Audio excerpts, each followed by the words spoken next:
Welcome back to SV Just Dreaming.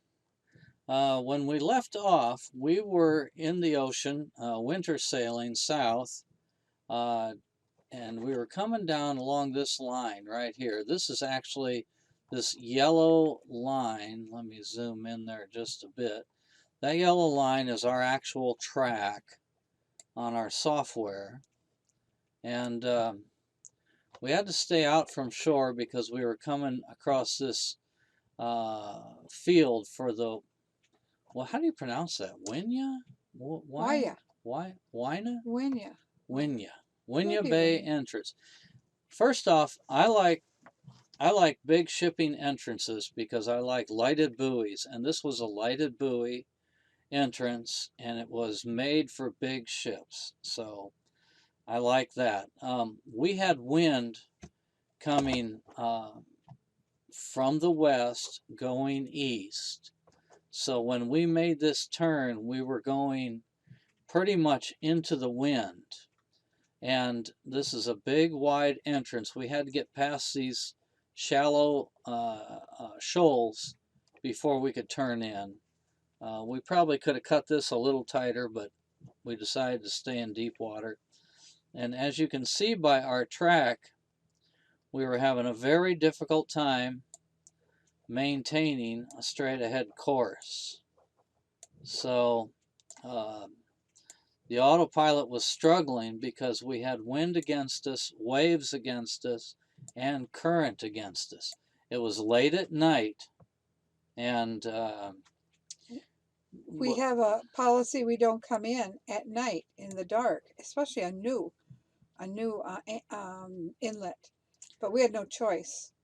Um, we started coming in about 4:30, and then it got dark because it was winter. yeah, well, I mean, it gets dark early, and we had already done a lot of sailing without any visibility. This was a no moon night. We had 20, 30, probably gusting to 40 knot winds coming in here, and we were doing okay through this stretch. As you can see, we were maintaining a pretty steady course, trying to stay in the shipping channel. These shipping channels are gigantic, and of course, there's so much going on here that we can't videotape, and it's at night, nothing's going to show anyway. So, um, what I did was, uh, we were headed up here, and we had saw an anchorage, so we had to just come in to the entrance, and then there's a canal. Let me zoom out a little bit here. So the canal, we can go straight ahead up this way, but it showed an anchorage over here behind this little island right here. So it actually, our charts had an anchorage right there. So I was going to try to leave the lighted channel and go up this channel. The problem is at night with no moon, you can become disorientated very quickly. I rounded this green marker and I turned around, I went around the green marker, and I was really trying to head straight up this channel before I realized that I did not know what direction I was going. I was completely disorientated. I knew that there was a shoreline right here, and we needed to not hit that. Gail was down here on the computer, but the computer down here and the one upstairs doesn't show you the the front of the boat very good, right? Right. And sometimes I got to figure out which way we're going. Right. And Steve needed to know immediately if he was heading to ground. To Well, I kind of knew I was headed to ground. I was very panicked because I knew I kind of I didn't know what direction we were pointed or what direction we were going. But after we turned here, I lost, for some reason, the waves, the wind, the canopy behind the helm, all that canopy, all that cloth back there. I could not see this buoy. I totally lost it, and I just couldn't see it. I had no point of reference. Gail started helping me, calling out directions, and probably by about here she had given me a heading of some kind so we could stabilize our predicament. But and then once we were on this heading, I could look over and I could see this lighted marker over here.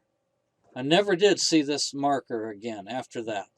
Uh, uh, but anyway, I could see this marker, and then I was still kind of thinking we could go up that channel, but then I decided, no, let's forget it.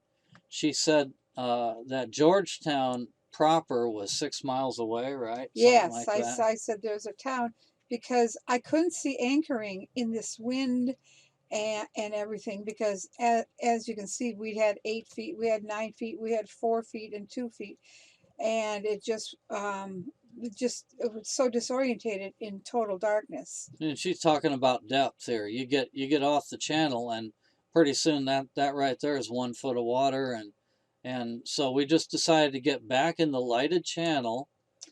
And I said, it's only 6 miles. Yeah, only 6 miles. So we had waves. I don't know. The boat took the most horrendous pounding. We had to go right into these waves. There's a lot of what they call fetch out here. In other words, there's a big area of water, and it's huge. I mean, on this chart, it doesn't look big, but it is.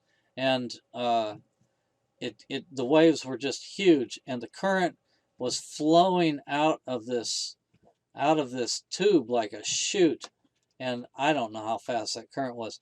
But the autopilot, for the first time, would not hold course. I had to hand steer the boat because the autopilot could not stay ahead of it. We would get going, and then the wind would take us a little bit off our direction, and it would just blow us. We'd start going sideways to the wind. So we had all our sails down and in, but we were just using our brand new 30 horsepower motors, which are twice as big as the old motors. And even with those 30 horsepower motors, when I was going by this marker right here, I actually didn't think that we were moving forward. I thought I had the engines basically wide open, and we weren't even going anywhere. But in fact, we were traveling maybe at 1 knot or 1.5 knots, but it was, So at 1 knot, how long would it take you to go 6 miles? well, 6 hours. Oh, So yeah, he didn't tell me that right then and yeah, there. I didn't tell her that, but she said it's only 6 miles up to Georgetown. So we went up here.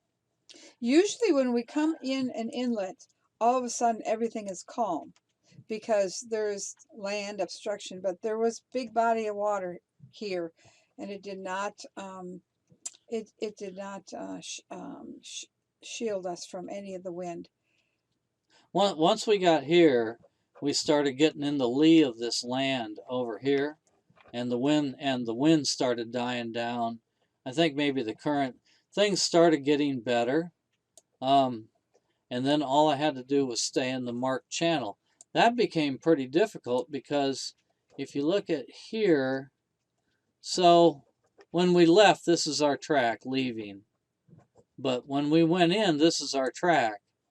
And I almost ran us into 1/2 a foot of water. There was this red marker right here, and she kept saying, keep the red marker on your right. And I'm thinking she's talking about this red marker.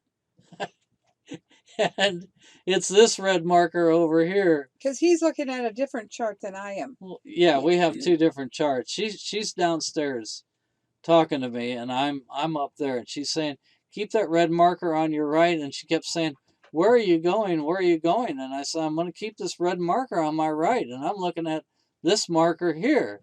Well, I almost got us into 6 inches of water. So when he doesn't seem like he's listening to me, I'll take my camera and I'll take a picture, and I'll go up there and I'll say, see, this is what I want you to do. You Yeah. are going to go aground. Right. So I probably took a picture at that point, and that's why he made the drastic Yeah. So I made that correction. drastic turn right there, and went. So then we went up, So now you're beginning to see two tracks because one of them is us leaving and one is us getting there. And this was a beautiful little town. We would have loved to stay there. So at first, I wanted to go up this way, but we ran into like no water up here. Even though the chart shows there's water, well, the other chart showed that we ran into. That's the steel mill up there. Yeah, show the big picture. Yeah, okay. That's the so there's a. But it clearly said do not go to the left, go to the right. Right. But Steve, it was late, and Steve just wanted to get there, so he was going to go to the left. Well, I was going to go up around and anchor up in here in front of the old steel mill, which isn't even open anymore, I guess. But anyway, so we went back, we went up here, and it's a beautiful little town. If we ever get that way again, I want to stop and stay. And this is our anchorage. So we anchored right here. But we drug a little all night, but I was so tired I didn't care. I just, as long as I didn't hit the boat behind me, I was good. So it was quite the relief, and it was much more calm that we could put the anchor down and set the anchor. And yeah, there's no fetch in this area. The wind kept going, but there was no waves. Lots of buildings and homes along here and stuff, and so it's a very safe anchorage. But that was coming into Georgetown, and we couldn't videotape any of it because it was dark, it was windy, it was noisy, and I think we finally anchored. What was it, 12:30 or 1 o'clock? Yeah, it was real late. That was a long, real long late, day. very cold. Very cold. Very and miserable weather. Very tense going up yeah. into and getting off the ocean and getting into this channel. All right. Well, anyway, I just thought you'd be interested in seeing how you come in off the ocean, how you shouldn't come in off the ocean in the middle of the night in a strange port. But I thought this would be okay because it was a well-lit area, and it really was. If we would have interpreted the buoys correctly, it wouldn't have been a problem or near as much. But anyway, that's it for that.